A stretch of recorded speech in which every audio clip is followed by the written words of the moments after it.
Okay, this is for the Wildcat 1000X. It's the air cleaner. What I've done already is I've taken off the air cleaner. There are 5 clips to hold the cover on. 2 there, 1 on the other side there, and on top and on this side over here.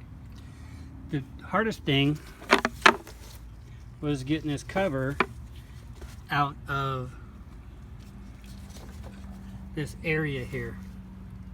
It's got this brace here, here, and the shock here too.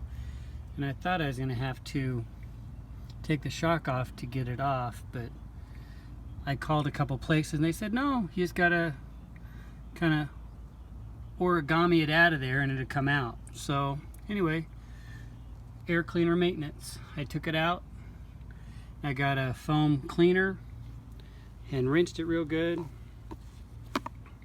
and soaked in and put it in soapy water and cleaned all that off and let it set for 24 hours. It's 2 filters, you can see, and I'm ready to put it back together.